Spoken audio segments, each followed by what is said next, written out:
క్రీస్తు నామములో శుభములు. దేవుని పిల్లలకు వందనములు. ఆదివారము, పునరుద్ధాన దినము. ఈ సమయంలో మాట్లాడుతున్నటువంటి అంశం అక్కసు అసురుడు. అక్కసు అసురుడు.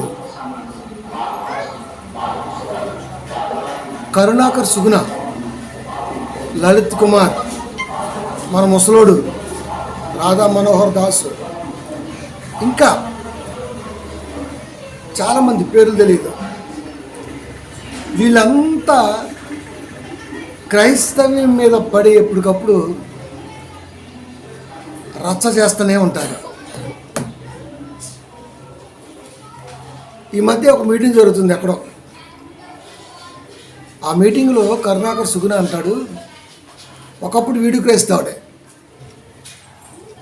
లోకాన్ని బాగా ఆశించాడు, యాశించాడు, సొమ్ము కోసం వెళ్ళాడు. సరే, అది వేరే విషయం. కానీ నేను చనిపోయే లోపు ఒక్క చర్చి అయినా మిగిలిపోద్దేమోనని అనుక్షణం భయపడుతున్నా అంటున్నాడు. విక్రమార్కు డైలాగ్ ఇది.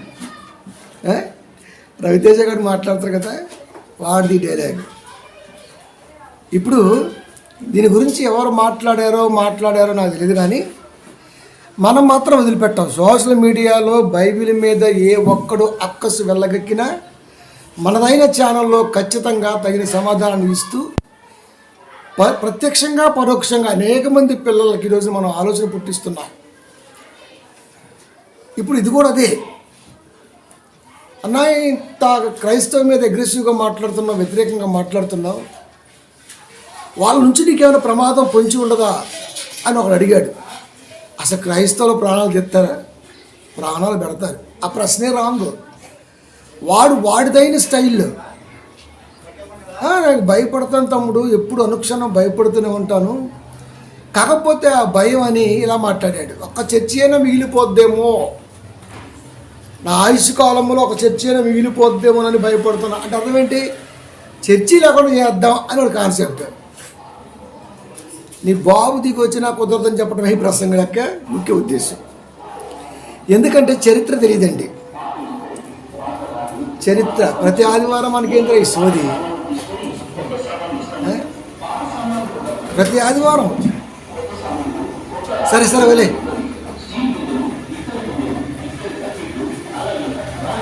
చరిత్ర ఏదైనా సరే మాట్లాడుతున్నప్పుడు భూత భవిష్యత్తు వర్తమాన కాలాలలో ఉన్నటువంటి దేవుని యొక్క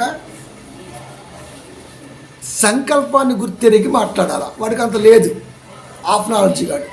పోనీ మనోళ్ళు ఏమైనా చెప్తారా అంటే ఎవడి ఆదివారం వాడిదే, ఎవడి ప్రార్థన వాడిదే, ఎవడి భోజనాలు వాడిదే, ఎవడి ప్రేమ బిందు వాడిదే, ఎవడి ఆలోచన వాడిదే. ఆదివారం అనగానే ఫుల్ ఎంజాయ్ అంతే. అందుకనే తరాలు గడుస్తున్న వాక్యం ఎందుకు ఎక్కలేదయ్యా అంటే కారణం ఇదే. మీరు వాటికి సమాధానం చెప్పాలి. వాడేమో సోషల్ మీడియా వదిలేసాడు, మనం వదలం కదా, మరి మనం పట్టేస్తాం. మనం చెప్పకపోతే ఎట్లా? మరి ఒక రెస్పాన్సిబిలిటీ ఉంటుంది మనకి, సంఘం అంటే అది. కాబట్టి చనిపోయే లోపల ఒక చర్చి అయినా మిగిలిపోద్దేమోనని అనుక్షణం భయపడుతున్నా అంటున్నాడు. మనం ఏం చెబుతున్నామంటే, నువ్వు చచ్చి, మరి పిల్లలు ఉన్నారు లేదో తెలియదు కానీ వాళ్ళు పెరిగి పెద్ద ముసలి వాళ్ళు తెచ్చి తరతరాలు చేస్తున్నా క్రీస్తు రెండవ రాకడ వచ్చేంత వరకు క్రైస్తవ్యాన్ని ఎవడు కదిలించలేడు అని చెప్పాలనుకున్నా. చరిత్ర ఆధారంతో, ఇది నోటి మాటగా కాదు. ఎందుకంటే ప్రపంచాన్ని మహాసామ్రాజ్యాలు పరిపాలించాయి.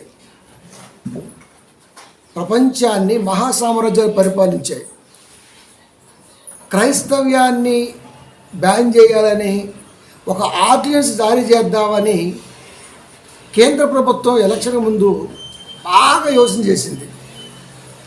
ఒక్క తొక్కుడు తొక్కితే సంకీర్ణ ప్రభుత్వం వచ్చి కూర్చుంది.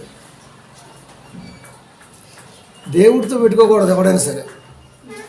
ప్రియమైన దేవుని పిల్లరా, ప్రపంచాన్ని 4 సామ్రాజ్యాలు పరిపాలించాయి. ఒకటి బాగ్దాద్, బబులోను బాగ్దాద్ ఉంది కదా, దుబాయ్, బాగ్దాద్ ఇప్పటికే ఉంది. అది ప్రపంచాన్ని పరిపాలించింది. కొన్ని వందల సంవత్సరాలు పరిపాలించింది. దాన్ని తనదన్ని ఉమ్మడి సామ్రాజ్యం వచ్చింది, మాదీయ పారసిక. అది చాలా సంవత్సరాలు పరిపాలించింది. ఆ తర్వాత గ్రీకు, ద గ్రేట్ అలెగ్జాండర్, చరిత్రకారులు. సొలు చెప్పం మనం. సంఘం అంటే మహాజ్ఞానంతో కూడుకొని ఉండాలి తప్ప ఏం నచ్చింది ప్రభు ప్రార్థన చేయి కట్టేసుకోరా నత్తి ఎవడొద్దన్నాడు. ఒక ట్యాబ్లెట్ కొనుక్కో, దీనికి కూడా కావాలా అంటే యేసుక్రీస్తు వారు మరి ఏళ్ళకి వాటికి ఇదే అని కెపాసిటీ ఏంటి, నువ్వు సంఘంలో చెప్పేది ఏంటి? కనుక ప్రియమైన దేవుని పిల్లరా, ఆ తర్వాత గ్రీకు సామ్రాజ్యం వచ్చేసింది. గ్రీకు సామ్రాజ్యం అది కూడా కొన్ని 100 సంవత్సరాలు పరిపాలించింది. ఆ తర్వాత వచ్చినటువంటి సామ్రాజ్యమే రోమా సామ్రాజ్యం. ఈ రోమా సామ్రాజ్యాన్ని 10 మంది రాజులు పరిపాలించారు. మొత్తం రాక్షసులే, ఒకడి మించి ఒకడు ఉన్నారు. వారి కాలములో యేసుక్రీస్తు వారు పుట్టాడు. ఇది చరిత్ర. దీన్ని ఎవడూ కాదనలేడు, లేదు అని చెప్పలేడు. ప్రపంచ చరిత్ర ఇది. మరి మనమేమి కథలు చెప్పట్లేదు. కనుక ఈ 4 సామ్రాజ్యాలు ఉన్నాయా అంటే ఖచ్చితంగా ఉన్నాయి. 4వ సామ్రాజ్యపు చివరి దినాలలో క్రీస్తు వారు లోకానికి వచ్చారన్నది వాస్తవం. ఈ 4 సామ్రాజ్యాలు కూడా క్రైస్తవ్యాన్ని అనసాలని చూశాయి, యూదుని అనసాలని అవి చూశాయి. రోమా సామ్రాజ్యం వచ్చిన తర్వాత 10 మంది రాజులు పరిపాలిస్తున్నప్పుడు అప్పుడే పుట్టేటువంటి క్రైస్తవ సంఘాన్ని అణిచివేయాలని ఆ 10 మంది రాజులు ప్రయత్నం చేశారు. నీరో గాడైతే మరీ ఘోరంగా కళ్ళు బీకేవాడు. వాడైతే ఇట్లా కాలు ఇలా కట్టేసి రంపాన్ని మధ్యలో పెట్టి కోసేవాడు, కాళ్ళ మధ్యలో పెట్టి. అదొక ఆనందం వాడికి. అంత హింసిస్తున్న క్రైస్తవ్యం అనేది ఇంకా బతికే ఉంది. అంటే ఫరో వల్ల కూడా కాల, ఎవడి వల్ల కాల. ఎందుకంటే ప్రియమైన దేవుని పిల్లరా, చర్చి లేకుండా చేస్తా అన్నాడు. చర్చి అంటే వాడు ఏమని కూడా చెప్పనా, ఒక 350 రూపాయలు పెట్టి సిమెంట్ కొనుక్కొని, ఒక టన్ను 450 పెట్టి మట్టి కొనుక్కొని, ఒక 2 మేస్త్రులు పెట్టుకొని, ఒక 15 రోజుల పాటు ఊసలు ఇలా అనుకున్నాడు వాడు. చర్చి అనగానే మనకి ఏమర్థమైందయ్యా అంటే సిమెంట్తో కట్టుకున్నది, కప్పు వేసుకున్నది, సరంబి వేసుకున్నది, ఇది అనుకున్నాడు. కానీ ఇది ఓకే, ఇది మనం రావడానికి చర్చి. నిజమైనటువంటి అర్థం మనమే చర్చి. చర్చి అంటే దేవాలయము. దేవాలయము నేను మీలో నివసించి సంచరిస్తా అంటే మనం దేవాలయం. అంటే క్రైస్తవుడు లేకుండా చేస్తానన్నాడా, ఇప్పుడు చర్చి లేకుండా చేస్తానన్నాడా?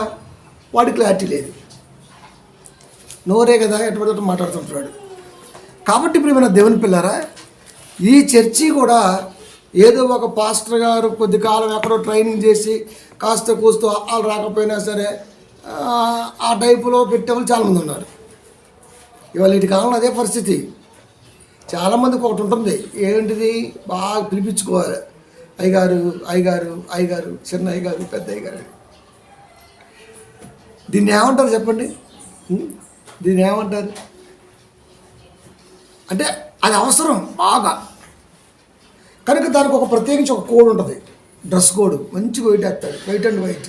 చూడగానే ఎక్కడైనా పాస్టర్ గారు. డ్రెస్సును బట్టి పాస్టర్గా అనుకోకూడదు, వాక్యాన్ని బట్టి పాస్టర్ నిర్ధారణ చేయాలి. కానీ మనం డ్రెస్ వేసుకుంటేనే చేస్తుంటాం. రాజకీయ నాయకుడు వైట్ వేస్తాడు, భర్త గొరిపోయిన స్త్రీ వైట్ వేసింది, పాస్టర్ గారు వైట్ వేస్తాడు. ఇంతకు దేనికి నిదర్శనం ఇది? అక్కడ వైట్, భర్త గొలిపోయాడు. ఇక్కడ రాజకీయం పూర్తిగా కుళ్ళు. మరి ఇదేంటో? వైట్ అనేది రూపకలంకారంగా మాట్లాడాడు దేవుడు, అంతే. తెలుపు అనే పదము రూపకలంకారం బైబిల్లో, అంతేగాని తెల్లంటే ఈ తెల్ల కాదు. కాబట్టి డ్రెస్సు, ఇంద్రధనుసులో ఎన్ని రంగులు ఉన్నాయో భూమి మీద అన్ని రంగులు ధరించుకోవడానికి బట్టలు దేవుడు మనకి ఇచ్చాడు. అంతే, మన ఇష్టం ఏదైనా వేసుకోవచ్చు, అంత స్వతంత్రం దేవుడు ఇచ్చాడు. కనుక సంఘం అనగానే 4 గోడలతో సిమెంట్తో కట్టుకున్నాడు. నిజానికి సంఘం అంటే అర్థం అది కానే కాదు.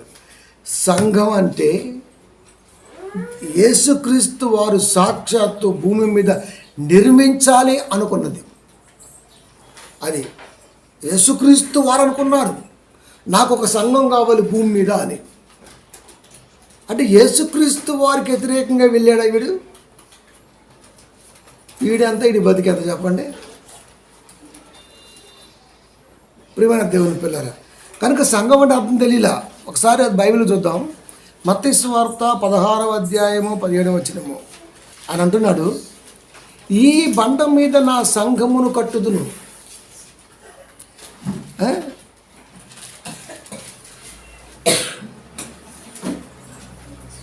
ఈ బండ మీద నా సంఘమును కట్టుదును. ఎవరంటున్నారు? Jesus said, on this rock I will build my church.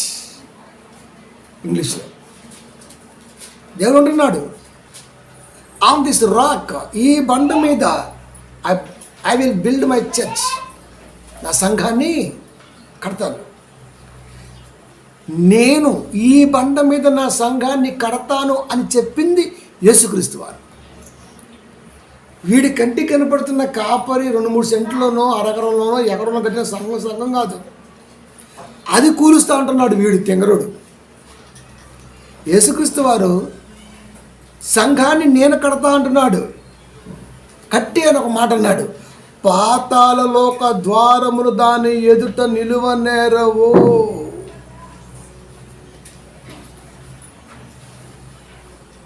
పాతాళలోక ద్వారములు దాని ఎదుట నిలువ నేరవు. నేను కట్టే సంఘం ఎదుట ఎన్ని కుతంత్రాలు ఎదురొచ్చినా నిలవు అని చెప్పేశాడు. ఇప్పుడు చెప్పమని సంఘం అంటే ఏంటో ఓ ఛానల్ పెట్టుకొని దాని ముందు కాళ్ళ దగ్గర వేసుకుంటూ ఎవడైనా మాట్లాడతాడు. అక్కడ ఎవరుంటారు? ఒక యాంకర్ ఉంటాడు, 2 కెమెరామెన్లు ఉంటారు, కొంత ఎక్విప్మెంట్ ఉంటుంది, ఆడియో ఎక్విప్మెంట్, అంతే. అక్కడ ఇంకెంత రెచ్చిపోవచ్చు, ఎన్ని అనొచ్చు. కానీ నిజ నిర్ధారణకు వచ్చేటప్పుడు మాత్రమే చెమట పడతాయి కదా. సంఘాన్ని కూలుస్తూ అంటున్నాడు. సంఘం ఎవరు కట్టారో తెలుసా? యేసుక్రీస్తు వారు. యేసుక్రీస్తు వారు కట్టిన సంఘాన్ని ఆమెను కూల్చాడా? బబులోని సంఘం వల్లే, బబులోని సామ్రాజ్య అధినేత వల్లే కాలేదు. మాదీయ పారసీక ఉమ్మడి సామ్రాజ్య అధినేతల వల్లే కాలేదు. ఆ తర్వాత గ్రీకు రాజ్యాధినేతల వల్లే కాలేదు. రోమాని పరిపాలించిన 10 మంది చక్రవర్తుల వల్లే కాలేదు. ఎవడి వల్ల ఇద్దండి? ఎవడి వల్ల చెప్పండి? సంఘాన్ని కూల్చడం అంటే అంత ఈజీనా? చర్చి గోళ్ళ కూల్చడం ఈజీ, ఓ బుల్డేజ్ తీసుకొచ్చి కొడితే ఊడిపోద్ది. కానీ ఆయన చెబుతుంది సంఘం అంటే 4 గోడలు, మట్టి గోడలు, పిల్లలతో కాదురా బాబు. మేము సంఘం అంటే అసలు మమ్మల్ని కూల్చడం అంటే అంత ఈజీయేనండి? అంత ఈజీనా? క్రైస్తవ సంఘాన్ని కట్టినటువంటి వ్యక్తి యేసుక్రీస్తు వారు తెలియక మాట్లాడుంటాడు వాడు, అంతే కదా. ఇది ఈ సిమ్టమ్ ఎక్కడ కనపడుతుంది మనకి? ప్రారంభ శతాబ్ద కాలంలో రోమా గవర్నర్ దగ్గర తాకీతులు తీసుకొని యెరూషలేములో ఉన్న క్రైస్తవుల్ని, ప్రారంభ సంఘానికి ఎదురవుతున్న హింస, యెరూషలేములో ఉన్న క్రైస్తవుల్ని పట్టి పీడించి చంపి శవాల మీద నాట్యం చేస్తాను బయలుదేరాడు పౌలు గారు సౌలుగా ఉన్నప్పుడు. దమస్కస్ మార్గం మధ్యన పట్టుకున్నాడు యేసుక్రీస్తు వారు. ఈ కరుణాకర్ గారిని కూడా దేవుడు మార్చి బాప్తీసం ఇచ్చి, వద్దులే నువ్వు అట్టే ఉండాలి, నువ్వు వద్దులే క్రైస్తవునికి, నువ్వు ఆడే ఉండు. కనుక నీకులాగే బయలుదేరాడు పౌలు గారు. కానీ పౌలు గారిని దేవుడు పట్టుకొని క్రీస్తు సాక్షిగా మార్చాడు, నిన్ను మార్చడం. ఎందుకంటే నువ్వు ఉండాలి. చూస్తావా ఈ రోజున కరుణాకర్ సుగుణ అనేవాడు, మిగతా వాళ్ళు క్రైస్తవ మీద ఎంత రెచ్చిపోతున్నారో, క్రీస్తులోకి రాకముందు సౌలుగా ఉన్న పౌలు గారు కూడా అలాగే రెచ్చిపోయారు. Same to same, equal. ఆయనే చెబుతున్నాడు, మళ్ళా సాక్ష్యం ఆయన ఇస్తున్నాడు. గలతీ రాసిన పత్రిక మొదటి అధ్యాయము 13-14 వచనాలు. పూర్వమందు యోధా మతస్థుడనై ఉన్నప్పుడు, అంటే వీడున్న మతంలో వీడు ఇప్పుడు ఏ మతంలో ఉన్నాడు, అలా ఆయన కూడా ఒక మతంలో ఉన్నాడు. మతం అనేది ఖచ్చితంగా ఎదుటి వ్యక్తిని ప్రేమించలేని గుడ్డిది. మతం అంటే అది. మతం అంటే అర్థం ఎదుటి వ్యక్తిని ఎదుటి వారిని ప్రేమించలేని తత్వమే మతం యొక్క లక్షణం. ఆయన చెబుతున్నాడు, పూర్వమందు యూదా మతస్థుడనై ఉన్నప్పుడు నేను దేవుని సంఘమును అపరిమితముగా హింసించి నాశనము చేయుచు నా పితరుల పారంపర్యాచారమందు ఎందుకు ఈ సుగుణ దుర్గుణ లాంటి తలంపు కలిగి ఉన్నాడు చెప్పండి. సనాతన ధర్మంలోకి మనం తీసుకెళ్ళాలి. ఇప్పుడు సనాతన ధర్మం అంటే బ్రాహ్మణ చట్టం. అది అందరూ హిందువులు అయితే సబ్బండ వర్ణాల పిల్లల్ని ఎందుకు ఊరి బయట ఉంచారు? ఆన్సర్ లేదు. కేఆర్టీ అని ఒకటి ఉంది, ఈ మధ్య బయలుదేరింది. అందుకే ఈ మధ్య రీల్స్లో ఒకటి పెట్టేస్తున్నా, రాని ఇప్పుడు మంచి లైక్ చేస్తాడు రీల్స్. దాని ఛానల్లో మనకు ఖచ్చితంగా ఒక రోజు ఇంటర్వ్యూ వచ్చింది, అప్పుడు చెప్తా. అందరూ హిందువులమే కదా మరి. మీ దాని పేరు ఏం పేరు? మా నాన్న పేరు రాముడు. అది చూసినావా, మా రాముడు పేరే మీ తాత పేరు అంటాడు. రైట్, ఒప్పుకుందాం కొంచెంసేపు. మరి మేము కూడా హిందువులం అయితే మరి మాకెందుకు గర్భగుడి ప్రవేశం లేదు? ఎందుకు లేదు? చదువుల తల్లి సరస్వతి అయితే మాకెందుకు చదువు అబ్బు లేదు? మా తాత ముత్తాతకి ఎందుకు చదువు లేదు? అంటరాని వాడిగా స్కూలు బయట కూర్చోబెట్టి పాఠాలు వినకుండా చేసింది ఎవరు? ఎన్ని ప్రశ్నలు చెప్పండి. ఇది సనాతనం. ఒక్కసారి లోపలికి వెళ్ళి నరం వీగాననుకో, సనాతన ఆల్రెడీ 8 ఎపిసోడ్లు చేశాను, మళ్ళా చెప్తే బాగోదని ఊరుకుంటున్నా. ఇప్పుడు వాడు కాన్సెప్ట్ అదే, గర్వాపసి అంటుంటాడు. క్రైస్తవం అంటే ఏమనుకుంటున్నాడు? కూల్చేస్తావా? అదేమన్నా పేకమేడా? ఏ సాక్ష్యం తీసుకోపోని. పూర్వమందు యూదా మతస్థుడై ఉన్నప్పుడు నేను దేవుని సంఘమును అపరిమితముగా హింసించి నాశనము చేయుచు నా పితరుల పారంపర్య ఆచారమందు విశేషాసక్త గలవాడనై నా స్వజాతీయులలో, స్వజాతీయులంటే జాతి మతం ఉంటుంది కదా, ఆ టైప్ అనమాట. ఇంకా వర్ణం వద్దులే. ఇంకా సమాన వయస్కులైన అనేకుల కంటే, ఎలా ఉన్నా నేను సమాన వయస్కులైనటువంటి అనేకుల కంటే యూదుల మతంలో అత్యధిక ఘనత నిందినవాడిగా ఉన్నాను, నా నడవని గూర్చి మీరు వింటారు అని చెబుతున్నాడు. అంటే నేను ఎలా ఉన్నానంటే నా సమాన వయస్కుల్లో నేనే పెద్ద ఇది. క్రైస్తవ సంఘాన్ని హింసించడంలో నేనే అన్ని విషయాల్లో ముందున్నాను. ఎప్పుడు చెబుతున్నాడు? మారిన తర్వాత చెబుతున్నాడు. ప్రేమల దేవుని పిల్లరా, సేమ్ పౌలు గారి యొక్క యోధామత ఆలోచనలు ఉన్నప్పుడు ఎలా ఉన్నాడో ఇప్పుడు క్రైస్తవ్యం మీద పడి ఏడ్చేవాడు కూడా అలాగే ఉన్నాడు. అలాగే ఉన్నారు కదా, అలాగే ఉన్నారు. ఇప్పుడు దాన్ని స్థిరపరచాలని ఆలోచన చేస్తున్నారు. ఇప్పుడు మళ్ళీ ఇంకో విషయం తెలుసు పాప వీళ్ళకి, అంటే కొన్ని నిజాలు దాస్తుంటారు. ఉపనిషత్తుల్లో కానీ వేదాల్లో కానీ వాల్మీకి బేస్ కదా వాళ్ళకి, రామాయణంలో కానీ ఎక్కడ కూడండి హిందూ మతము అనలేదండి. హిందూ అంటే సినజీయర్ స్వామి గారు చెప్పారు, ఇంగ్లీష్లో కెఫేర్ అంటే నికృష్టమైన అని అర్థం వస్తుంది. ఆయనే చెప్పాడు అన్నమాట. మరి హిందూ దేశం ఎలా అయిందో తెలియదు. అంటే సింధు నాగరికతను బేస్ చేసుకొని మాట్లాడుంటాడా? తెలియదు. ఇన్ని అపార్థాల మధ్య బైబిల్ వెదజల్లుతున్న జ్ఞాన సంగతుల్ని ముయ్యటం కొరకు ఈ రోజున చాలామంది బయలుదేరారు. మనోళ్ళేమో నిమ్మక నీరెత్తినట్టుగా ఉన్నారు. ఆదివారం వస్తే అది ఆదివారం వస్తే పాస్టర్ గారికి ఎలా ఉంది తెలుసా? హ్యాపీ. సంఘ బిడ్డలతో మంచిగా 4 జోకులు వేసుకొని నలుగురితో చప్పట కొట్టించుకొని 2-3 దేయాలు వదిలించేసేసుకొని హ్యాపీగా ప్రేమ మీద తినేసుకొని సాంబార్ వేసుకొని మూతి మొత్తం దూసేసుకొని కూర్చొని ఆడిపోయి అయ్యగారు వస్తాం అని చెప్పి వెళ్ళిపోవటం. మరి దేవుడు చెప్తాడు రా, దేవుడు కోరుకుంది ఇదే కదా. ఆ మాట ఎఫ్ఎస్సి 3:11 కూడా ఉంది కదా.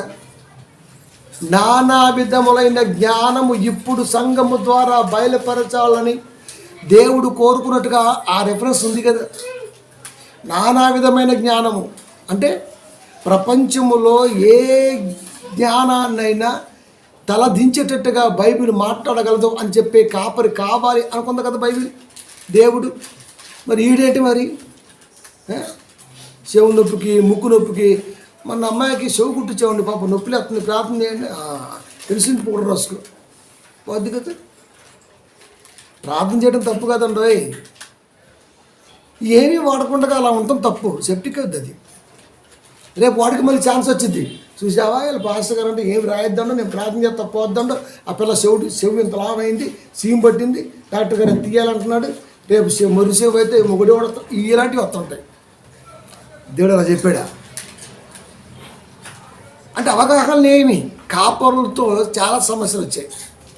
దానికి వీడు డొమిన్ అయిపోయాడు. వాడు దొరికింది కదా ఈ ఫుడ్ కరుణాకర్ గాడికి, వాడు వేసుకుంటాడు ఇంకా కదా. కనుక ప్రియమైన దేవుని పిల్లరా అలా కాదు, అలా అయితే కానే కాదు. అందుకే చెబుతున్నాడు సంఘాన్ని హింసించాలని ఎన్నో కళ్ళ కన్నాను అయిందా. ఇకపోతే ఇంకొక డెడ్ పాయింట్ ఏం చెప్పనా, క్రైస్తవులకు వస్తే బతినంత కాలం పత్యం చేయాలి. నిజమైనటువంటి క్రీస్తుని వెంబడించేవాడు జీవితకాలం పత్యం చేయాలి. ఏ రోగం లేకపోయినా పత్యం చేయాలి. జ్వరం వస్తే డాక్టర్ గారు చెప్తారు గోంగూర తినకో దురదొచ్చేద్దే, వంకాయ తినకో దురదొచ్చేద్దే, ఆలుగడ్డ తినకో దురదొచ్చేద్దే అంటే దురదొచ్చే మొత్తం పక్కన పెడతాడు, లేకపోతే గోక్కుంటూ తెల్లారులు తగ్గించుకో. నాన్ వెజ్ తినకో అప్పుడే, ఎందుకు లోపల మొత్తం దెబ్బతింది సపోర్ట్ చేయదు కనుక జారుడుగా తిను అని చెప్తుంటాడు. అప్పుడు మనం మంచి పిసికి అన్నమంతా పిప్పిరంతా పక్కనేసి ఆ సప్పటి మధ్య రసం తాగుతాం. అదేదో ఫస్ట్ నుంచి మనం కొంచెం డైట్ మెయింటైన్ చేస్తే ఏమైంది, కొంచెం ఉప్పు తక్కువ, కొంచెం కారం తక్కువ, తినగలిగిన దానికంటే కొంచెం తక్కువ, ఇవన్నీ ఫస్ట్ నుంచి చేస్తే అర్థం రాదు కదా, వచ్చిద్దా రాదు. కనుక క్రీస్తులో ఉండాలంటే ముందు పత్యం చేయాలి. ఇప్పుడు కరుణాకర్ గారు దీంట్లోకి వస్తాడా, వాళ్ళు లేకపోతే పంది గవ్వలు ఎంత ఉంటాయి, మరి ఏం తాగుతారు ఏం తింటారు, ఆడు వస్తాడా, ఛాన్స్ లేదు. రెండోది ఇక అదే విధేయతలో ఉండి దేవుడు అని చివరి చచ్చిపోవాల్సిందే. వాడు చచ్చే ముందని మనం నిజం చెప్పాలి మరి అది. కాబట్టి ప్రియమైన దేవుని పిల్లరా, ప్రపంచాన్ని పరిపాలించిన 4 సామ్రాజ్యాల్లో లాస్ట్ రోమా సామ్రాజ్యంలో యేసుక్రీస్తు పుట్టారని చెప్పాం కదా. ఒక 10 మంది రాజులు అయితే ఉన్నారు. వాళ్ళ పేర్లు కూడా మీకు స్పష్టంగా ఇంతకుముందు కూడా చెప్పాను, మళ్ళా చెప్తాను. రోమా సామ్రాజ్యాన్ని పరిపాలించినటువంటి రాజులు, ఒకడు Nero, 2 Domitian, 3 Trajan, 4 Marcus, Aurelius, Septimius, Valerius, అరేమియస్, ఇంకొకటి ఎవడున్నాడు డియోడెకోసియస్. వీళ్ళు ప్రారంభ క్రైస్తవ సంఘాన్ని హింసించి అది లేకుండా చెయ్యాలని అపోస్తల కార్యాలు చదువుతుంటే అర్థమైపోతుంది మనకి. అది ఐగుస్తు చక్రవర్తి, ఆ పదాలన్నీ కనపడుతుంటే మనకి రోమాలో వాళ్ళే కనపడుతుంటారు. నీరో, వీళ్ళంతా అంటే బాగా బెదిరించటం, హింసించటం, కొడవలతో కొట్టడం, బండాలతో జైల్లో పెట్టడం, ఇవి జరుగుతున్నాయి. ఇంత జరుగుతున్న క్రైస్తవ్యం అనేది విస్తరించిందా తగ్గిందా? విస్తరించింది. వీడికి ఏం అర్థం కాకుండా మన ముసలి నక్క ఒకడు ఉన్నాడు కదా, ఎవడో దాస్, వీడు అంటాడు విదేశాల్లో క్రైస్తవ మతం సంక్రాంతి పోయింది యూకే అంటాడు. యూకే అంటే యునైటెడ్ కింగ్డమ్. అది 4 దేశాలు కలిసి ఉంది, స్కాట్లాండ్, స్పానిష్, ఇంకో 2 దేశాలు. 4 కలిసి ఉన్నాయి. ఇంగ్లాండ్. ఇది ప్రారంభంలో క్రైస్తవ్యం గొప్పగుండేది. రాను రాను ఏమైందంటే జనరేషన్ గ్యాప్ వల్ల క్రైస్తవం మీద చాలామందికి ఇంట్రెస్ట్ తగ్గిపోయింది. ఎందుకంటే యెరూషలేములో కరువు వస్తే యోసేపు గారు ఎక్కడికి వెళ్ళారో తెలుసా? ఐగుప్తు వెళ్ళారు. ఐగుప్తు వెళ్ళినప్పుడు యోసేపు గారి కాలంలోనే దేవుణ్ణి ఎరగని తరం ఒకటి పుట్టింది అని రాయబడింది. అట్లా తల్లిదండ్రులు సంఘంలో గొప్పగా లేకపోవటం. ఫారెన్లో ఎలా ఉంటుంది? ఫారెన్ కల్చర్ మొత్తం ఎలా ఉంటుంది? అంత బాగోదు ఫారెన్ కల్చర్. క్రైస్తవులైనా అంత బాగోదు. వాళ్ళు ఇష్టమైతే చర్చికి వెళ్తారు, లేకపోతే లేదు. వెళ్ళినా డ్యాన్సులే. ఇది ఒక దరిద్రం ఉంది అక్కడ. ఇది బాగా ఉపయోగపడుతుంది వాడికి. కనుక తల్లిదండ్రులు చర్చికి వెళ్ళినప్పుడు పిల్లలు వెళ్తారండి. ఇప్పుడు తల్లిదండ్రులు అనేవాళ్ళు ఆదివారం వస్తే ఫాస్ట్ మో అని పిల్లల్ని ఎప్పుడైతే మనం అంటామో అమ్మో చర్చికి వెళ్ళాలి అని వాళ్ళ మనసులో పడుద్ది. పోదాలే, నేను రాలేగా, నువ్వు పిల్లలకి ఏమనిపించింది? మనం కూడా చెట్టు కింద కొద్దిసేపు ఉండి 10 దాకా 12 దాకా మనం కూడా ఇంటికి వెళ్ళాలనిపించింది. అంతే కదా, అలాగే ఉంటుంది. అంటే కుటుంబంలో ఉన్నటువంటి తల్లిదండ్రుల పెంపకాన్ని బట్టి పిల్లల యొక్క ఆధ్యాత్మిక జీవితం అనేది ముడిపడి ఉన్నది. మనం ఏది నేర్పితే అవే చేస్తారు వాళ్ళు కూడా. పైగా మనం అంటుంటాం, యాడ నుంచి వచ్చాడు నీకు అలవాట్లు అని. మనం నేర్పియే కాదు, మనం వెళ్ళి కూడా మనం నేర్పేవాయి. అంతే కదా, అంతే. కనుక ప్రియమైన దేవుని పిల్లరా, ఏదైతే నేర్పబడుతుందో అది నేర్చుకున్నారు కనుక ఫారిన్ కంట్రీస్లో, పాశ్చాత్య దేశాలలో బైబిల్ మీద అంత నమ్మకంగా లేకుండా బతికేస్తున్నారు. ఇది వీడికి బాగా దొరికిపోయింది. ఇంకో విషయం చెప్పనా, వీడి సంతోషం అక్కడితో ఆగిపోయే విషయం చెప్పనా? సరేరా, ఫారెన్లో చర్చిలు జనం తగ్గారు, బాగానే ఉంది. మరి ఐందవి ఏమైనా డెవలప్ అయిందా?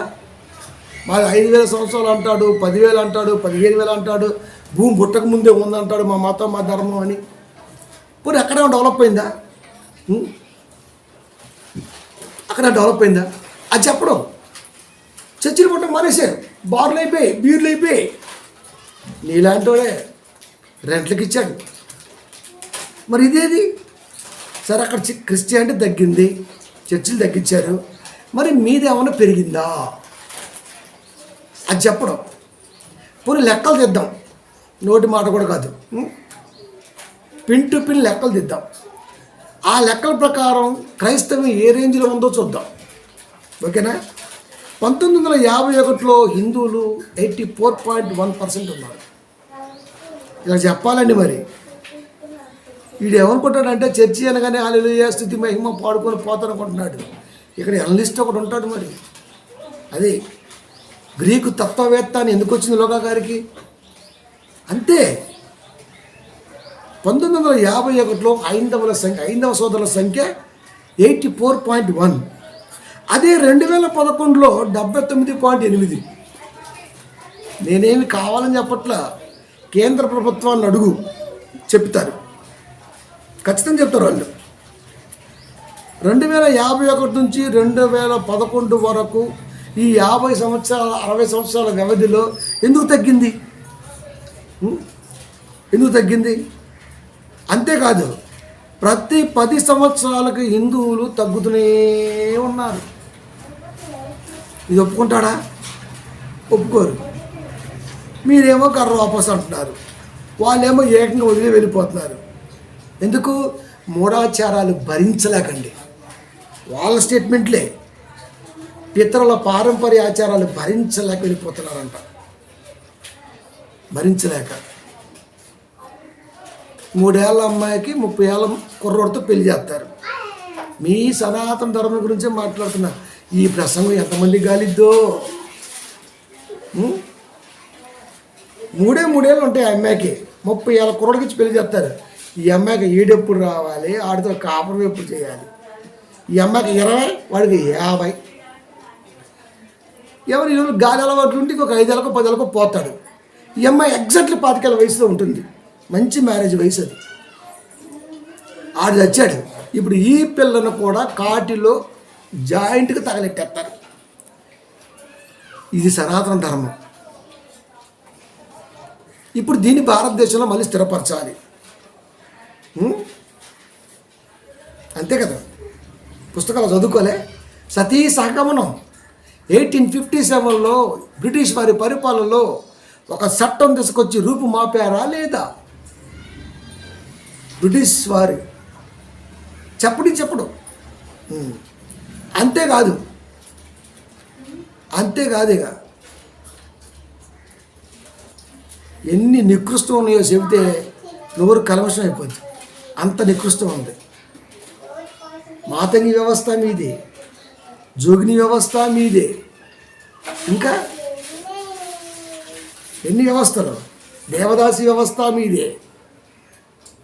గుళ్ళో ఉండాలి 12 ఏళ్ళ అమ్మాయి, 45-50 వచ్చిందాక. మరి దేవుడికి భార్యో, పూజారికి భార్యో, లేదా పూజారి పిల్లలకు భార్య లేదు. కానీ ఇక ఆ పని మొత్తం దేవదాసి. ఇంకా అది స్టాంప్ వేసిన వ్యభిచారిగా స్థిరపరిచాడు. అది దేవదాసి వ్యవస్థ. పైగా ఇది సబ్బండ వర్ణాల పిల్లలతోనే, మళ్ళీ అణుగారిన వర్గాల పిల్లలతోనే ఇవన్నీ కూడా. వాళ్ళ పిల్లక జాతిలో మాత్రం స్త్రీలు చాలా గొప్పగా ఉంటారు మళ్ళీ. అది అంతేగా. చెస్ట్ కూడా తోక వేసి పన్ను కట్టిన బేవర్స్ మనసు మీది కాదా? దాన్ని కూడా బ్రిటిష్ వారు 1857లో మార్పించారు. అది కూడా ఇలా చెప్పుకుంటూ వస్తే నోరు పగలదీసి కాండ్రించి ఉమ్మేసినా కూడా మీ పాపం పోదు. మీరు క్రైస్తవం మీద పడి ఎడుతుంటారు. భారతదేశాన్ని బ్రిటిష్ వాళ్ళు పరిపాలించిన మాట నిజం. కానీ మిషనరీస్ సేవ చేశారు కదా. ఈరోజు అమ్మగారు హాస్పిటల్లో ఎన్ని లేవండి? అమ్మగారు హాస్పిటల్స్ ఎన్ని లేవండి? అమ్మగారు హాస్పిటల్స్ ఎన్ని లేవు? అవి మిషనరీస్. అవి చెప్పరు. అది మంచి, అది చెప్పరు. మానవతా దృక్పథంతో కులమత భేదం లేకుండా, ప్రతి స్త్రీకి ఆపరేషన్ లేకుండా టవల చుట్టి గర్భానికి పొట్టకి లాగితే బిడ్డ డెలివరీ అయ్యాడు. సైన్స్ కంటే గొప్పది వాళ్ళ యొక్క మంత్రసంతత్వం. ఇప్పటికీ ఉంది కదా. ఇప్పుడైతే ఆపరేషన్ చేయాలి, ఆ బిడ్డ అడ్డం తిరిగిండు, ఉమ్మనీరు తాగిండు, రపరప లపలప ఉంటుంది. మరి అప్పుడు క్రీస్తు ప్రేమతత్వం అది.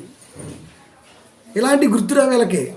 చదువు నేర్పింది వాళ్ళే, దగ్గర తీసింది వాళ్ళే, బువ్వ బట్టిచ్చింది వాళ్ళే, ప్రేమ నేర్పింది వాళ్ళే. ఇవన్నీ తీసేయాలి. ఇప్పుడు తీసేసి హిందూ ధర్మం ముసుగుల్లో ఖచ్చితంగా బ్రాహ్మణతత్వాన్ని తీసుకొచ్చి మళ్ళీ మమ్మల్ని అందరినీ వెనకాలేమో శాట, ముందేమో చెంబు. ఎందుకు? మా అడుగులు తుడుచుకుంటూ మరి మేమే పోవాలి. నువ్వు రాజు, నువ్వు నడవు. మరి లెక్క చెప్పు. మరి ఎందుకు తగ్గింది? ప్రతి 10 సంవత్సరాలకు ఒకసారి సెన్సెస్ అంటారు ఇంగ్లీష్లో, మత ప్రాతిపదికన గణాంకములు అంటాం కదా. ఎందుకు తగ్గుతుంది? 2018 నుంచి 2023 మధ్య కాలంలో ఇండియా పౌరసత్వాన్ని వదులుకొని ఇంచుమించుగా 8,39,850 మంది వెళ్ళిపోయారు. రిజల్ట్ ఇది. అంకె చెబుతున్నాం, సంవత్సరం చెబుతున్నాం. ఇండియా పౌరసత్వాన్ని వద్దు హైందవ సోదరులు. వీరిలో ఎక్కువగా ఈ మూఢనమ్మకాల్లో బతకలేక బయటికి వెళ్ళిపోయిన వాళ్ళే. నిజం.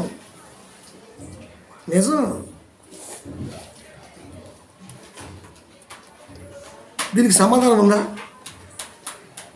దైవజ్ఞానం బైబిల్ వచ్చిన తర్వాత ఎదుటి వ్యక్తిని ప్రేమను పంచుతూ, నువ్వు చేసిన తప్పుకి జంతుబలి తప్పు అని చెబుతూ, సంఘములో మహాజ్ఞానాన్ని అంటే ఆలోచన పుట్టించే ప్రసంగాలు దేవుడు చెయ్యాలని కోరుకుంటే, ఈడేమో ఇంకా చిరతలొత్తుతూ ఉంటాడు కాపరి. ఇంకేడండి జ్ఞానం వచ్చేది? స్కూల్లో జ్ఞానం రాక. స్కూల్లో ఏమి నేర్పారు? భూమి బల్లపరపు అని చెప్పారు. అబుల్ టెలిస్కోప్ కనుగొన్నదాకా నక్షత్రం నడుస్తుందో లేదో కూడా చెప్పలేకపోయాడు.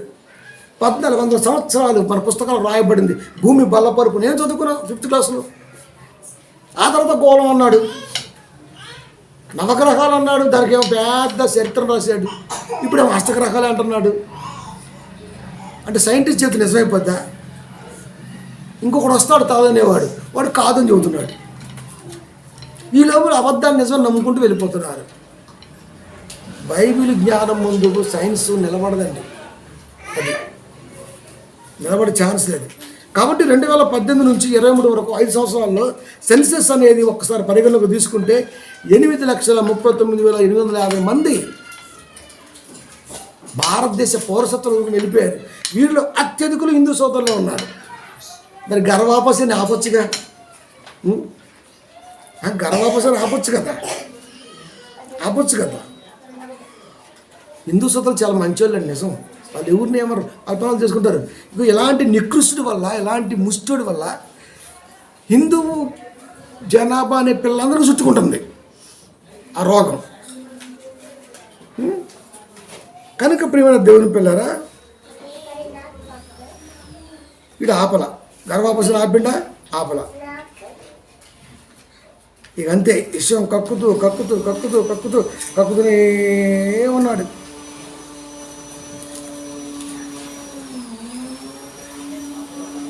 మన లెక్కలు చూద్దాం ఇప్పుడు. మన భారతదేశ లెక్కలు. భారతదేశంలో ఇప్పటి వరకు సెన్సస్ గణాంకాలతో పోల్చుకుంటే క్రైస్తవులు 2.3% అంటే బీసీసీ సర్టిఫికేట్తో 2.3% ఉన్నారు. విచిత్రం చెప్పనా, అనధికార గణాంకాల ప్రకారం 15 నుంచి 20% మంది ఉన్నారు.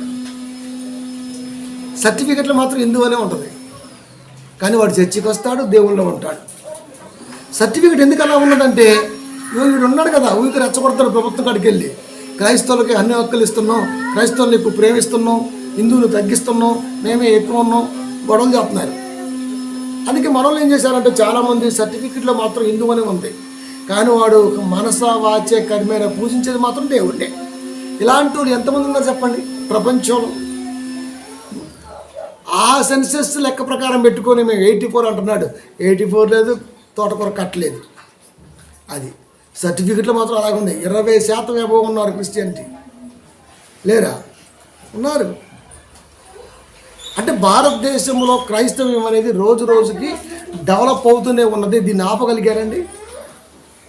క్రైస్తవ్యం అంటే మతము కాదు, ఓ మనిషి చక్కని ఆలోచనతో కూడుకోవడానికి ఉపయోగపడే ఓ తత్వం. అది నేర్పితే అన్ని సంఘాలు ఇంకా బాగుండే. ఎవరు నేర్పుతున్నారండి మన కాపర్లు? ఊరికి ఉపవాసాలతో ప్రార్థన ఏడిపిస్తుంటారు, ఉపవాస ప్రార్థనలు అంటాడు, అడుగు అంటాడు, కడుగు అంటాడు, రకరకాలుగా చెప్తుంటారు. వాడేమో లెక్కలతో సహా చూపిస్తున్నాడు, మనం మాత్రం మాట్లాడట్లేదు. బైబిల్ లెక్కలు ఉంటాయా అనేది ఎందుకుంటాం మరి? ఎందుకుంటాం? ప్రారంభం నుంచి ఇప్పటి వరకు భారతదేశంలో క్రైస్తవ్యం అనేది రోజు రోజుకు పెరుగుతూనే ఉన్నది. ఎందుకంటే క్రైస్తవ్యంలో స్వతంత్రం ఉంది. భర్త చనిపోతే ఆమె మనసు మారితే 10 ఏళ్ళైనా 15 ఏళ్ళైనా 5 ఏళ్ళైనా 2 ఏళ్ళైనా సంవత్సరం అయినా ఆమె తిరిగి మనలో వాళ్ళ పేరెంట్స్ ఓకే చేసుకుంటుంది. మ్యారేజ్ తప్పులేదు.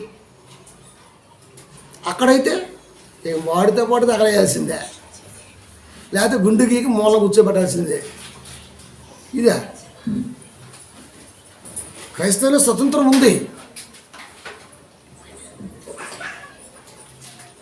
వాళ్ళు వచ్చారనుకోండి, పెద్దోళ్ళు అంటే జాతిపరంగా మనం నిలబడాలి, నిలబడి కట్టుకోవాలి చేతులు. వాడికి చదువు లేదు, సంస్కారం లేదు, 10 ఎకరాల ఆస్తి తాత మొత్తాలు ఇచ్చింది ఉంది, ఆడిప్పుడు ద్వారా మన చేతులు కట్టుకోవాలి. దీన్ని తొలగింపజేసింది ఎవరో తెలుసా? క్రీస్తు మాటే. ఆ మాటే ఈ రోజున వాడికి మింగుడు పట్ల. వీడు మనతో పాటు ఉద్యోగం చేస్తున్నాడు, వీడు మనతో పాటు మిల్లర్ తాగుతున్నాడు, వీడు మనతో పాటు పక్కన అపార్ట్మెంట్లో ఉంటున్నాడు, కారు కొంటున్నాడు, మనతో పాటు చెప్పులు వేసుకుంటున్నాడు, మన ముందు కటింగ్ ఇస్తున్నాడు, మనం వాచ్ ఇట్టంటే వాడు వాచ్ ఇట్ట అంటున్నాడు, మనం ఫోన్ వాడు ఫోన్ వాడుతున్నాడు. అంటే ఈర్ష్య.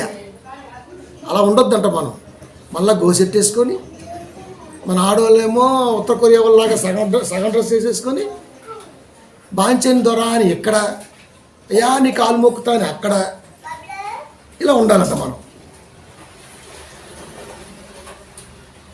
ఇది సనాతనం అంటే ఓర్చుకోలేని మనసు. దీని కొరకంటే నేను అంతా శ్రమ పడతానంట. బొచ్చుడు జాగ్రత్త అని చెబుతున్నాను నేను. అందుకే మా దేవుడు మా కొరకు ఒక మంచి బూస్ట్ మాట ఒకటి ఇచ్చాడు. చెప్పనా? 54:17 యెషయా గ్రంథము. యెహోవాకు విరోధముగా రూపింపబడిన ఏ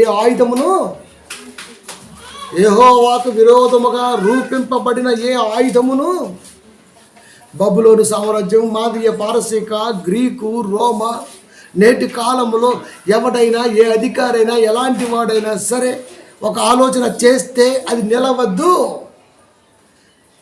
పార్లమెంట్లో బిల్లు పెడతాం క్రైస్తవులకు వ్యతిరేకంగా, కథం పెద్ద రచ్చ జరిగింది, వెనక్కి వెళ్ళిపోయింది అంతే. ఏం చేసిందండి క్రైస్తవ్యం అంటే? మరి ఇంత ఇది అవుతున్నారు. ఇప్పుడు డ్యాన్స్ చేస్తున్నారు బట్టలు ఇప్పుకొని. అదే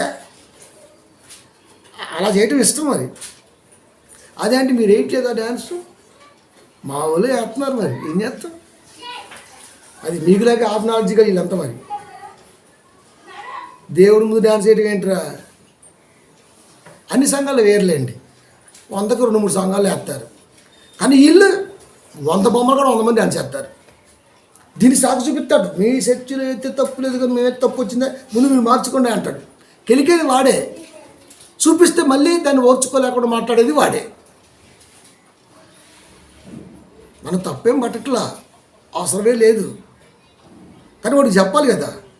కనుక మీరు ఎలాంటివి ఎన్ని పార్లమెంట్లో బిల్లు పెట్టాలని చూసినా యెహోవాకు విరోధముగా రూపింపబడిన ఏ ఆయుధము కూడా వర్ధిల్లదు. అంటే నడవదు, సాగదు. కావాలంటే ట్రై చేసుకో. క్రైస్తవం లేకుండా చేయగలవా? వాడు అంటాం అనుక్షణం భయపడుతున్నాడంట, నేను సత్యలోగులు ఎప్పుడు చస్తాడో మరి. తెలిసే వీడికి 6-8 ప్రసంగం ఏమైనా ఉంది? రేపేమి సంభవించునో నరులకు తెలియదు. అరే ఇవాళ చూసినాం, తెల్లారు చూస్తే కనపట్ల మన వెంకటేశ్వర తమ్మి పిలిచేవాడు నన్ను రోజు. నమ్మలేకపోయినా నేను. ఎప్పుడు పోయి నిలబడేవాడు, మాట్లాడేవాడు, వాడుకునేవాడు. మా తమ్ముడు ఎంత బాగుండేవాడు. మన ప్రతి మీటింగ్కి ఆయన లైటింగ్ పెట్టాడు. అన్ఎక్స్పెక్టెడ్గా చూస్తే ఇంకేముందో లేచిపోయినట్టు హార్ట్ అటాక్తో. అసలు నమ్మటానికి కూడా అసాధ్యంగా ఉంది అది. వీడు ఎంతకాలం బతుకుతాడు కరుణాకర్ గాడు? ఆల్రెడీ పొట్ట ఉంది పొంతకుండంతా, గాతులు ఉన్నాయి పందికున్నట్టు, ఫ్యాట్ ఉంది బాగానే, ఇంకా మాయదారు రోగాలు ఉండుంటాయి. అవి బలంగా తన్నేయానికి పోతాడు. నువ్వు పాలు కోరుకోవట్లేదు, తగ్గించుకొని చదువుతున్నావు, బైబిల్ మీద పట్టం. కాబట్టి ఇప్పుడు మన దేవుని పిల్లరా ఒక వీడియో యాడ్ చేస్తాను. ఆ వీడియోలో అసలుకి వీడు అరవటం, వాళ్ళు చప్పట్లు కొట్టడం, ఇలాంటి సొంటి డైలాగులు వేయటం, ఇదంతా ముందే జరిగిద్దని దేవుడు బైబిల్ ఎప్పుడో రాయించాడండి. నిజంగా నేను ఈ ప్రసంగాన్ని డిజైన్ చేస్తున్నప్పుడు నాకు అనిపించింది, ఈ కరుణాకర్ గారు మీటింగ్లో మాట్లాడిన సంగతి సాక్షాత్తు దేవుడు కొన్ని 100 సంవత్సరాల పూర్వం రాయించాడు కదా బైబిల్లో. నిజంగా ఎంత గొప్పటి చెప్పండి బైబిల్. దేవుడు ఎంత గొప్పటి. ఇది ఓపెన్ అవ్వట్లా నెట్ లేక, లేకపోతే ఆ సంగతి చూపించి చెప్పేవాడిని. వాడేం మాట్లాడి వినిపించేవాడిని. సరే యాడ్ చేస్తలే, కానీ వాడేం మాట్లాడిండో యాడ్ చేస్తాను. దానికంటే ముందు ఈ రెఫరెన్స్ మీరు చూడండి. కీర్తన గ్రంథము 2వ అధ్యాయము 1 నుంచి 5 వరకు ఏమైతే రాయబడిందో ఆ మీటింగులో కరుణాకర్ అనేవాడు సేమ్ టు సేమ్ చేశాడు. వచ్చింది.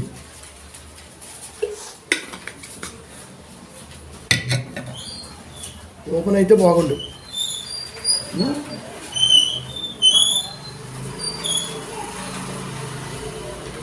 మళ్ళా పోయింది. సరే వచ్చిందో చూద్దాం, ఏం మాట్లాడిందో చూద్దాం. అరే చూపిస్తే బాగుంటుంది అనుకుంటున్నాను. చదవండి అమ్మా, ఏం మాట్లాడండి.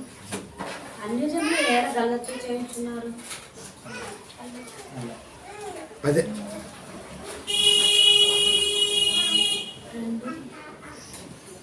అదేనమ్మా.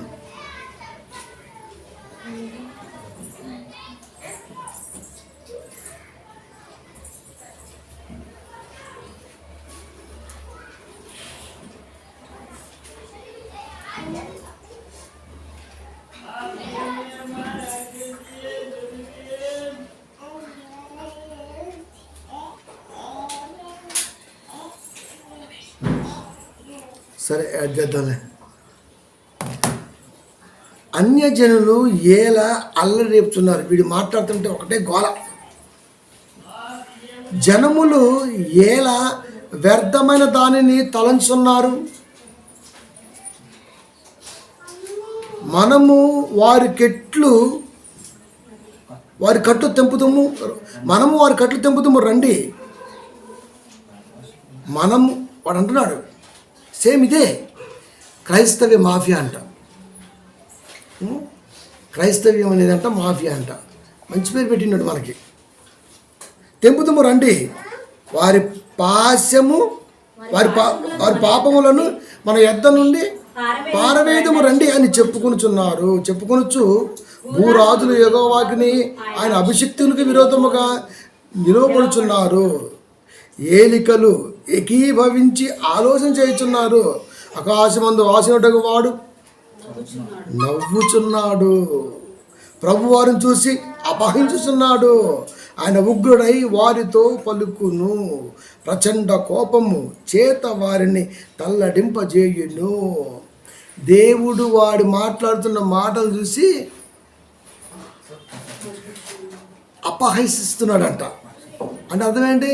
సాలరే నువ్వు నీ ప్రగల్భాలని. ఆకాశమందు ఆశుండగా వాడు నవ్వుచున్నాడు. వీడు క్రైస్తవం మీద పడి మాట్లాడుతున్నా లేకపోతే ఎటకారం చేస్తున్న ప్రతిసారి దేవుణ్ణి నవ్వుతున్నాడు, పైగా అపహసిస్తున్నాడు. ఈ విషయం కరుణాకర్ గారికి తెలుసా? మనం చెప్పాలి, నువ్వు క్రైస్తవం మీద పడి మాట్లాడుతున్న ప్రతిసారి మా దేవుడు నవ్వుతున్నాడు, నిన్ను అపహసిస్తున్నాడు. అంటే అర్థం ఏంటి? నువ్వు గడ్డి పూసంతా కూడా క్రైస్తవ్యాన్ని కదల్చలేవురా అని చెబుతున్నాడు. ఇదేమో వాడికి కనపడదు. ఇక టీవీ ముందు కూర్చొని మాట్లాడుతూ ఉంటాడు. వాడు మాట్లాడతాడు.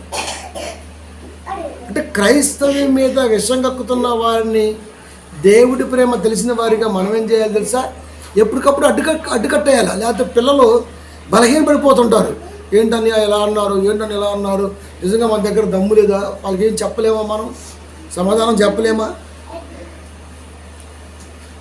అదే చూస్తున్నా, ఎప్పుడు వస్తాడా అని చూస్తున్న కేఆర్టీవీ క్రాంతి నాడికి. వస్తాడు, తక్కువ టైంలో వస్తాడు. 1 గంటన్నర 2 గంటలు ఉంటుంది కొంత ఇంటర్వ్యూ. చూద్దాం, రావాలని కోరుకుందాం. ప్రియమైన దేవుని పిల్లారా, కనుక క్రైస్తవం మీద ప్రతి ఓడు ఎందుకు విషయం కక్కుతున్నాడయ్యా అంటే, క్రైస్తవ్యం నేర్పే సన్మార్గపు ఆలోచన ఎదుటివాడికి నచ్చదు. అరే మందేయొద్దు, మద్యము అల్లరి పుట్టించును బైబిల్. వాడేమంటాడు? ఇంత పొట్టేసుకుని కూర్చొని తాగి తీసుకెళ్ళి ఎట్లేసి తొక్కి నేను అంటాడు. అంతే. ఇంకా రాత్రులు అదే కదా. నేను నా కంటితో రాత్రి ఒక 1000 చూసుంటా బాటిళ్ళు. 1000 అవి ఎక్కడ టైర్ కింద పడితేనే పోయాను, నా కారు కింద పడితేనే పోయాను. రాత్రి ఆ రోడ్డు పక్కన ఉన్నాయి. అవి తాగటం, ఎగరటం, ఆ డీజే సౌండ్కి కారు అంటున్నది. సిటీ మొత్తం డిస్టర్బ్. రాత్రి ఇలా అన్నాం అనుకో, చూసావా వారకుండా అంటున్నాడు, మీరు పెట్టట్లేదో మీటింగులు, మేము అరము, మాలో అరిసేవారు లేరని కూడా చెప్పం. ఉన్నారు ఇలాంటి పరికమాల్లో ఉన్నారు వాళ్ళు కూడా. అది కనుక అల్లరికి దేవుడు కర్త కాడు. అల్లరికి కర్త కాడు. డ్యాన్స్ వేయటం తప్పు. దేవుడి ముందు తాగి ఒకటి ఇంకా తప్పు. ఇవన్నీ చెప్పామనుకో, ఇదే సంఘం, ఉసి లేదు పసి లేదు, ఉసిరికాయలాగా ఊరికి పొలపొలం ఉంది అంటుంటుంది. అంటే ఇప్పుడు సంఘం ఎలా ఉండాలి? సంఘం ఎలా ఉండాలి? మంచి కొవ్వు పట్టినటువంటి మటన్లాగా ఉండాలి. అది మంచి జోకులు ఉండాలి, మంచి గెమిక్స్ ఉండాలి, మంచి ఆ సినిమా వాళ్ళ గురించి కూడా కొంత మాట్లాడుతూ ఉండాలి అయ్యగారు. ఇంకా ఈ టైపులో ఉంటేనే సంఘస్థ కూడా ఇష్టపడతారు. అదేం రోగమో వీళ్ళకి మరి. అంతేగాని ఒక వ్యక్తి అంటున్నాడంటే ఆధారంతో అంటున్నాడు, వాడికి ఆధారం దొరికినప్పుడు మనకు కూడా దొరికిద్దిగా. వాడు దొరికింది అనుకో, మనకు కూడా దొరికింది కదా. ఇప్పుడు నాకు దొరికినాయి కదా, నేను పట్టుకొచ్చుకున్నా కదా. సెన్సస్ అనేది మత ప్రాతిపదికన గణాంక లెక్క అనేది కేంద్రం 10 సంవత్సరాలకు ఒకసారి చేస్తున్నప్పుడు ఈ 2023-24 ఎందుకు చేయలేదు చెప్పండి మీరు? పెరిగిపోయిందట క్రైస్తవ్యం. ఈ లెక్కలు బయటకు వస్తే ఎక్కడ అయిపోద్దా అని చెప్పేసి పోస్ట్ పోన్ అయిపోయింది. అది సర్టిఫికేట్ ఏముందరా, అది అట్టని సావనాయి. అది సర్టిఫికేట్ దేనికి సర్టిఫికేట్? అది ఆమె అన్నం పెట్టిద్దే.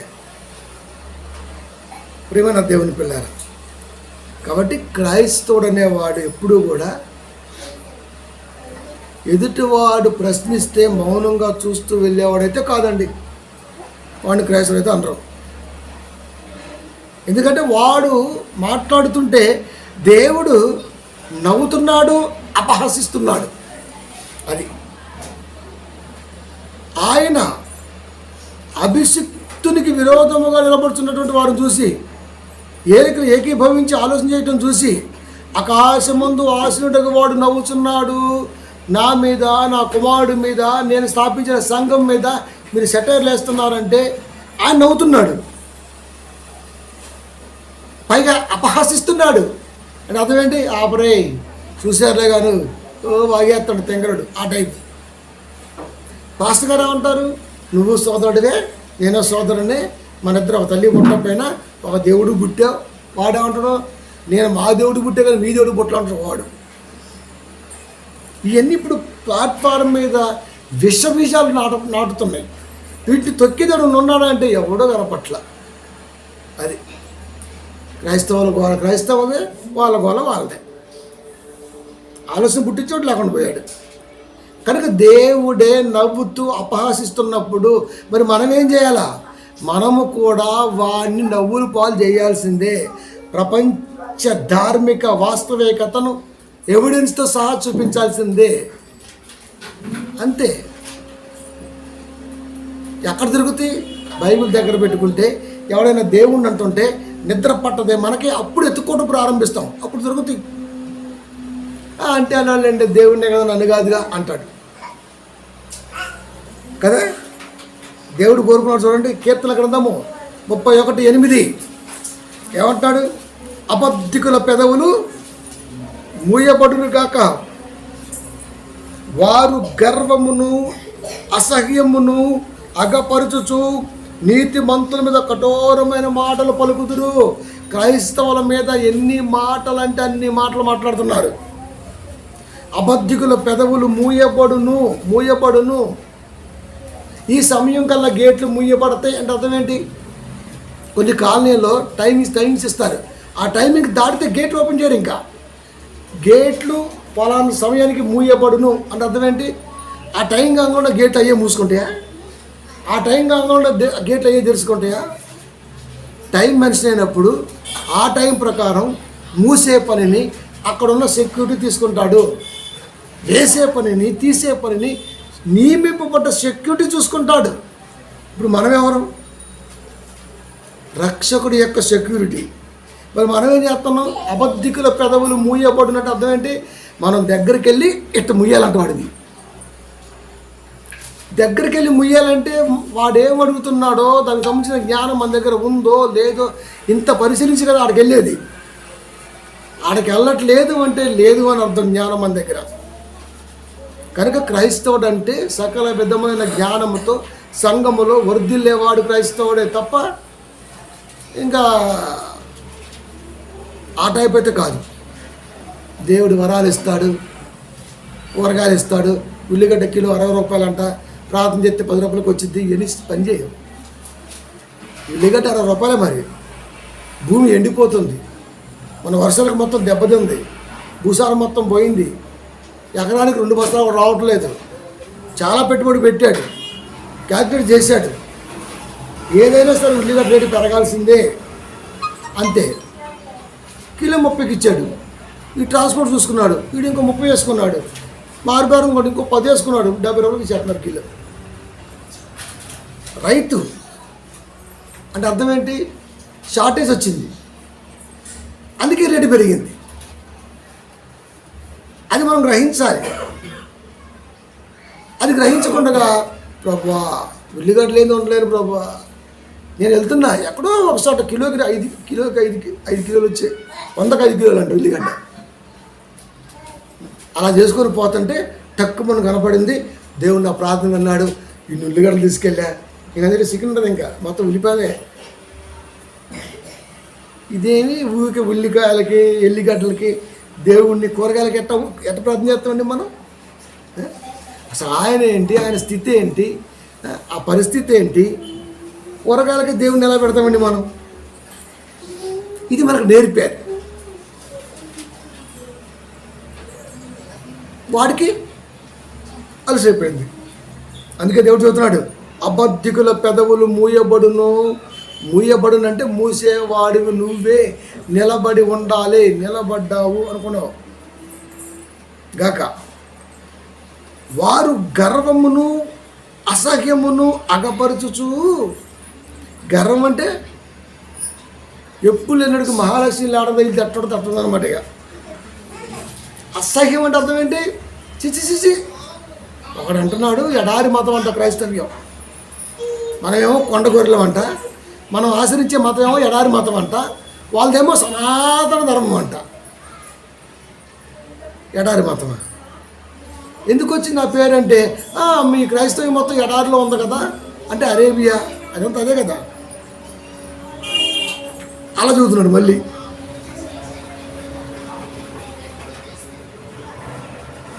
ఏం లేదండి,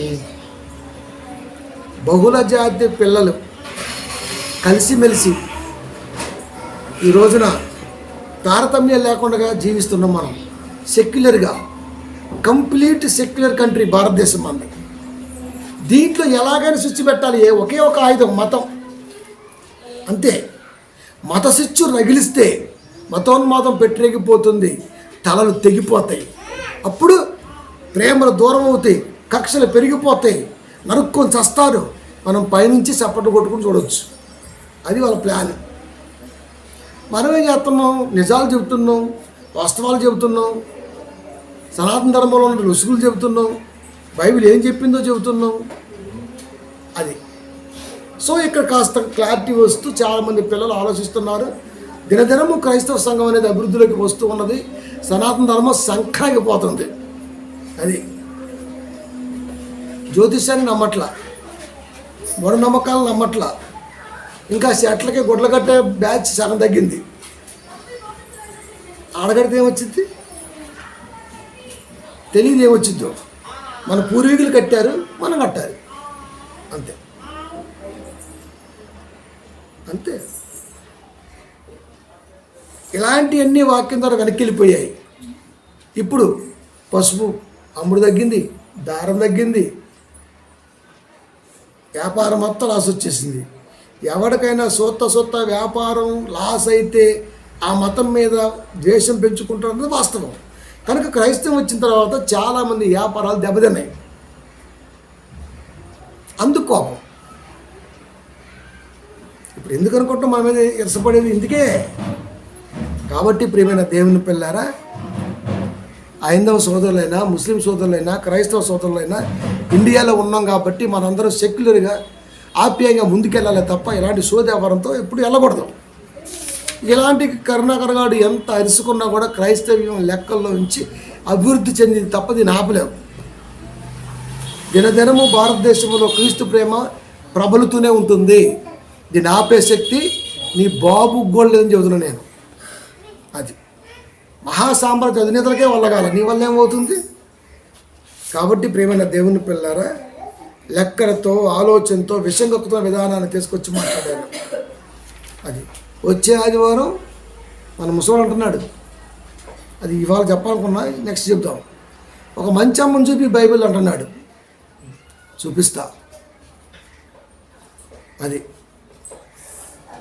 చూపిస్తా, ఖచ్చితంగా చూపిస్తా. కాబట్టి ఎవడైనా బైబిల్ మీద వాగితే అన్ని సంఘాల్లో కాపర్లాగా నేను మొక్కజొన్న కంటే వేయించుకోను, కాల్చుకోను, ఉడకబెట్టుకుని తిన్నాం. అది కాబట్టి దేవుడి మీద ఉన్నటువంటి ప్రేమ, ఆ ప్రేమ తొలగిపోకుండా పిల్లలు గొప్పగా ఉండటం కొరకు వాక్య జ్ఞానం, భౌతిక జ్ఞానం, లౌకిక జ్ఞానం కలిపి చెబుతున్నాం. ఇక్కడ తిట్టామండి మనం ఎవరినైనా? నన్ను చాలామంది అంటుంటారు, అయ్యగారు తిడతారండి అని. తిట్టడం అంటే దాన్ని ఏమంటారు చెప్పండి? తిట్టడం అంటే ఏంటి అసలుకి? క్రైస్తవులను పట్టుకొని ఎన్ని మాటలు అన్నా నోరు తెరం మనం. ఆహా, అన్నోడిని అంటే మాత్రం అరుణ్ కుమార్ గారి దగ్గర అంతా బాగానే ఉంటుంది, కానీ తిడతాడండి, సంకనానికి పోతారు, జాగ్రత్త. కాబట్టి ప్రియమైన దేవుని పిల్లారా, వాక్యం ఎప్పుడు కూడా వాస్తవికతనే సంహరించుకుంటుంది. కాబట్టి దీని ఉద్దేశం నుంచి ఎప్పటికీ ఎవడో కూడా దూరం చేయలేరు అని చెప్పడానికే ఈ ప్రసంగం టైటిల్ ఏంటి? అక్కసు అసురులు. అక్కసు అంటే ఏంటి? ఊరికి వెళ్ళగక్కుతున్నటువంటి విషయాన్ని క్రైస్తవం మీద. కాబట్టి వీడు చచ్చే లోపల ఒక్క చర్చి మిగిలిపోద్దాం అన్న భయం కాదు, ఒక్కొక్క చర్చి పెరిగిపోతూ ఉంటే చచ్చిపోతామని భయం నాకు. సంవత్సరం చర్చిలు పెరుగుతున్నాయి. చాలామంది పిల్లలు దేవుళ్ళలోకి వస్తున్నారు, బాప్టిజాలు తీసుకుంటున్నారు, దేవుళ్ళలో ఉంటున్నారు, కుటుంబాలు కట్టుకుంటున్నారు, కుటుంబాలు పెంపొందించుకుంటున్నారు. ఎప్పుడు ఏదో ఒక అలవాటుతుండే వాళ్ళు అలవాట్లు మానుకుంటున్నారు, సంఘములు అద్భుతంగా ఉంటున్నారు, వాక్యానికి కట్టుబడుతున్నారు. వాడికి వ్యాపారం లాస్ వచ్చేస్తుంది.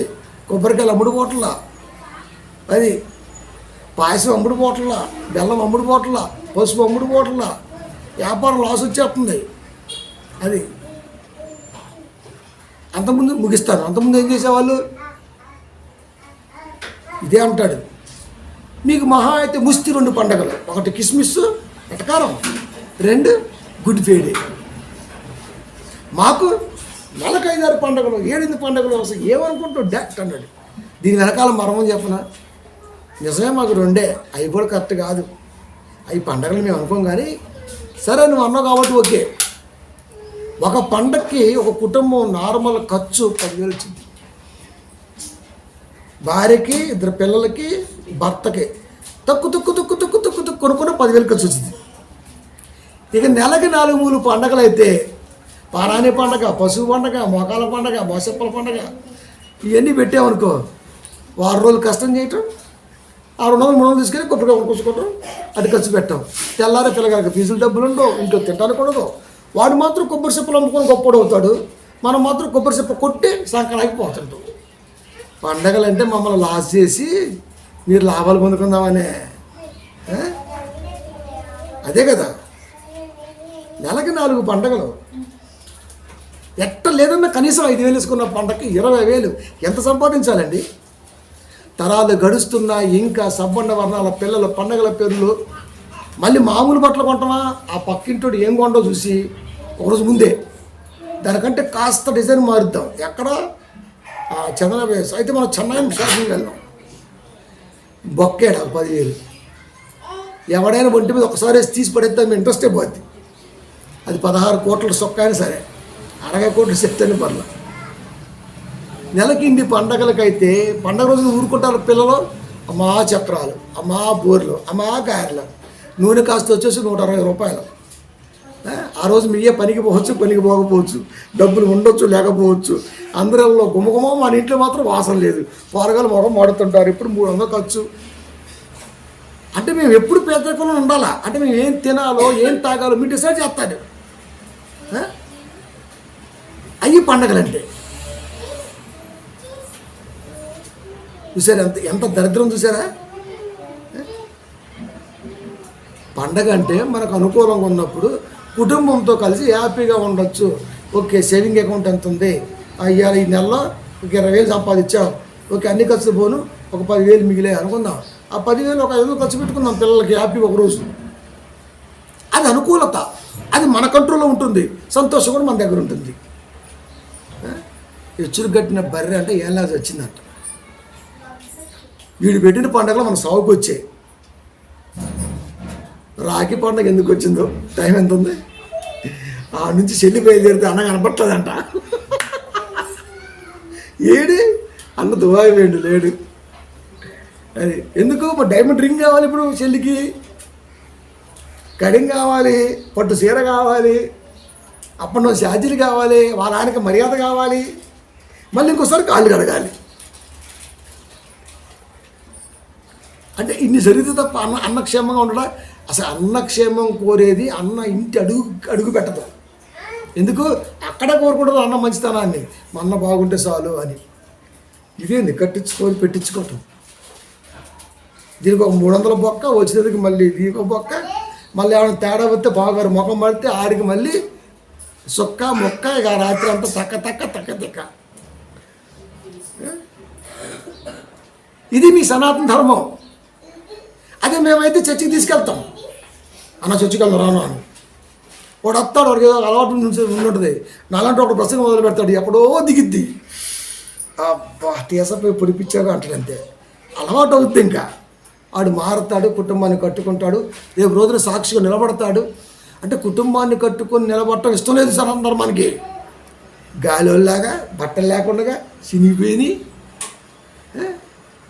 నేను చూస్తుంటే చాలా సంఘాల్లో పాప చెప్పులు కూడా ఉండవండి వాళ్ళకి. సందా మాత్రం వేల రూపాయలు ఫాస్ట్గా గెత్తారు. ఆయన చెప్తున్నా మంచి బట్టలు వేసుకోండి, మంచి చెప్పులు కొనుక్కోండి, కుటుంబంతో బాగుండండి. ఆహా నువ్వు పేదరికం ఉన్నా పర్వాలేదు, దేవుడిని ఆశీర్దిస్తాడు, నువ్వు మాత్రం సాయంత్రం అన్నంతే. ఎక్కడ ఉందో రొట్ట, ఇది వాడికి ప్లస్. ఇలాంటివన్నీ తకమిక అయ్యి ఏం చేయాలి అర్థం కాక చాలామంది కన్ఫ్యూజన్ ఉంటుంటారు. కన్ఫ్యూజ్ ఏం అవసరం లేదు, ప్రతిదానికి క్లారిటీ మన దగ్గర ఉంది, మన ఛానల్లో ఉన్నవి చూడొచ్చు. కాబట్టి ప్రియమైన దేవుని పిల్లరా, సెక్యులర్ కంట్రీలో క్రైస్తవుడైనా ముస్లిం అయినా వారి వారి పద్ధతులను బట్టి, వారి వారి ఉద్దేశాలను బట్టి, వారి వారి యొక్క మత ప్రవిష్టతను బట్టి ముందుకెళ్తాయి తప్ప ఒకడు దాన్ని మరొకడు ఇంకొక దాన్ని ఎప్పుడు కూడా విమర్శించుకోవడం మంచి పద్ధతి కాదు. అది కలిసి ఉంటే కలద సుఖం, కలిసి ఉండేటట్టుగానే ఉండాలి తప్ప ఎక్కడా కూడా ఇరువురి మధ్య మత విద్వేషాలు రెచ్చగొట్టే మాటలు మాత్రం మాట్లాడకూడదు. కరుణాకర్ దుర్గునాగాడికి ఎన్నిసార్లు చెప్పినా అయినా వాడికి బుద్ధి రావట్లే. మళ్ళీ ఇప్పుడు చెప్పాల్సి వస్తుంది, అయినా మళ్ళీ సిగ్గుండదు. ఇంకా అది రెచ్చగొట్టడం వాడి పని. ఎంతమంది రెచ్చగొట్టినా దయచేసి ఎవరు కూడా రెచ్చిపోవద్దు. మనందరం కూడా ఒక తండ్రి బిడ్డలమే. కాబట్టి అసురుడు విషం కక్కుతూనే ఉంటాడు, కానీ దాని జోలికైతే మనము వెళ్ళొద్దు. కాబట్టి ప్రియమైన దేవుని పిల్లలారా, యేసుక్రీస్తుని ఎందుకు నమ్మాలంటే ఇన్ని మంచి మాటలు చెప్పి ఆలోచింప చేస్తాడు కాబట్టి నమ్మాలి. అది రైట్. వచ్చే ఆదివారం వేరే అంశంతో మళ్ళీ మాట్లాడదాం. వచ్చే శుక్రవారం సాతాను సామ్రాజ్యములో మరొక ఆత్మ గురించి మళ్ళీ ప్రస్తుతం గురించి మళ్ళీ మాట్లాడదాం. ప్రార్థించుకుందాం.